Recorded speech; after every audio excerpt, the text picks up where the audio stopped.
Welcome to के academy. के academy में आपका स्वागत है। चलिए आज हिंदी की क्लास 6 एनसीईआरटी का निबंध पढ़ते हैं। सांस सांस में बांस। एक जादूगर थे, चंकी चंगल नबा। अपने जीवन में उन्होंने कई बड़े बड़े करतब दिखलाए। जब मरने को हुए तो लोगों से बोले, मुझे दफनाए जाने के छठे दिन मेरी कब्र खोदकर देखोगे तो कुछ नया सा पाओगे। कहा जाता है कि मौत के छठे दिन उनकी कब्र खोदी गई और उसमें से निकले बांस की टोकरियों के कई सारे डिज़ाइन। लोगों ने उन्हें देखा, पहले उनकी नकल की और फिर नए डिज़ाइन भी बनाए। बांस भारत के विभिन्न हिस्सों में बहुतायत में होता है। बहुतायत में बहुत ज़्यादा होता है। भारत के उत्तरी पूर्वी क्षेत्र के 7 राज्यों में बांस बहुत उगता है, इसलिए वहाँ बांस की चीज़ें बनाने का चलन भी खूब है। सभी समुदायों के भरण पोषण में इसका बहुत हाथ है। यहाँ हम खास तौर पर देश के उत्तरी पूर्वी राज्य नागालैंड की बात करेंगे। नागालैंड के निवासियों में बांस की चीज़ें बनाने का खूब प्रचलन है। इंसान ने जब हाथ से कलात्मक चीज़ें बनानी शुरू की, बांस की चीज़ें तभी से बन रही हैं। आवश्यकता के अनुसार इसमें बदलाव हुए हैं और अब भी हो रहे हैं। कहते हैं कि बांस की बुनाई का रिश्ता उस दौर से है जब इंसान भोजन इकट्ठा करता था। शायद भोजन इकट्ठा करने के लिए ही उसने ऐसी डलिया नुमा चीज़ें बनाई होंगी। क्या पता बया जैसी किसी चिड़ियों के घोंसलों से टोकरी के आकार और बनावट की तरकीब हाथ लगी हो। बांस से केवल टोकरियां ही नहीं बनती, बांस की खपच्चियों से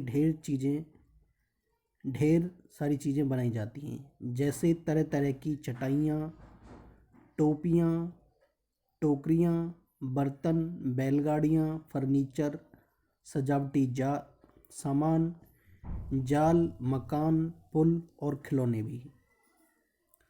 असम में ऐसी ही एक जाल छोटी मछलियों को पकड़ने के लिए इसे पानी की सतह पर रखा जाता है या फिर धीरे धीरे चलते हुए खींचा जाता है। बांस की खपच्चियों को इस तरह बांधा जाता है कि वे एक शंकु का आकार ले लें। इस शंकु का ऊपरी सिरा अंडाकार होता है। निचले नुकीले सिरे पर खपच्चियाँ एक दूसरे में गुथी हुई होती हैं।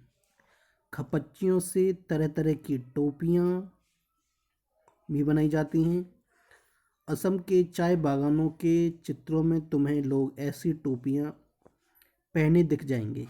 और हाँ, उनकी पीठ पर टंगी बांस की बड़ी सी टोकरी देखना न भूलना।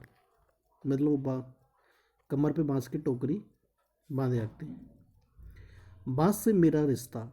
बांस का यह झुरमुट मुझे अमीर बना देता है। इससे मैं अपना घर बना सकता हूँ।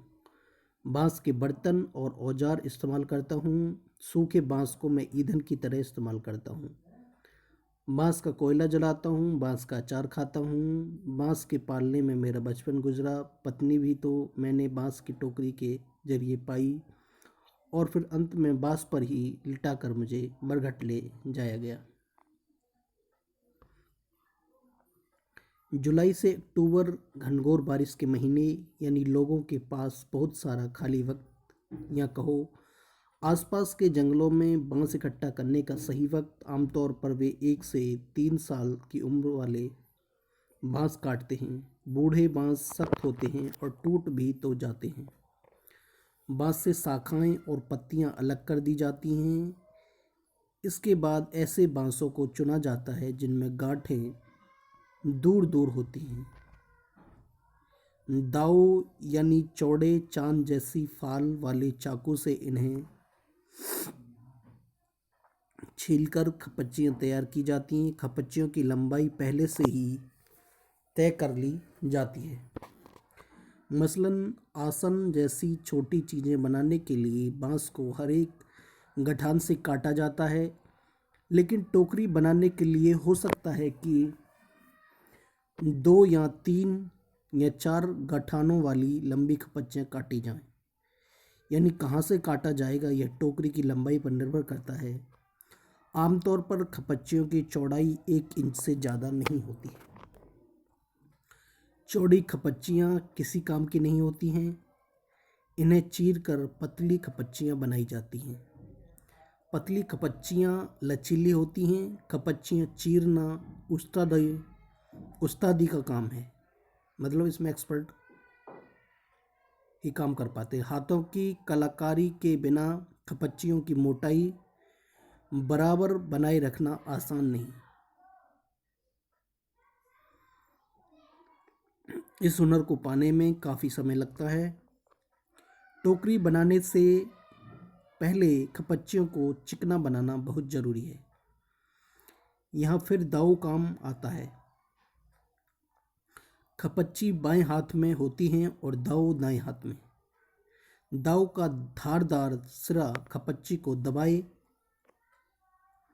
रहता है, जबकि तर्जनी दाव के एकदम नीचे होती है।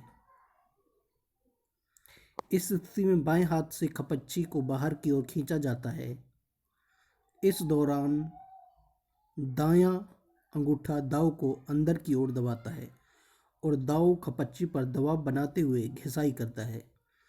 जब तक खपच्ची एकदम चिकनी नहीं हो जाती यह प्रक्रिया दोहराई जाती है।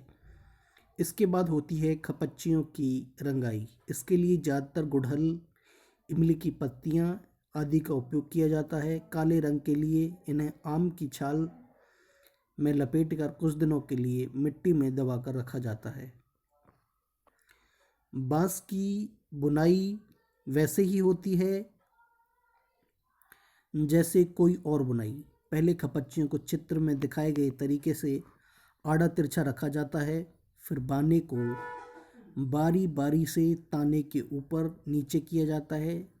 इससे चेक का डिज़ाइन बनता है, पलंग की निवाड़ की बुनाई की तरह। टूडल बुनना हो तो हर एक बाना 2 या 3 तानों के ऊपर और नीचे से जाता है। इससे कई सारे डिज़ाइन बनाए जा सकते हैं। टोकरी के सिरे पर खपच्चियों को या तो चोटी की तरह गूंथ लिया जाता है या फिर कटे सिरों को नीचे की ओर मोड़कर फंसा दिया जाता है और हमारी टोकरी तैयार। चाहो तो बेचो या घर पर ही काम में ले लो। इसको लिखा है एलेक्स एम जॉर्ज, अनुवाद जो किया है Shashi सबलो। Thank you for watching this video. Please do like, comment, share and subscribe my YouTube channel. Thank you.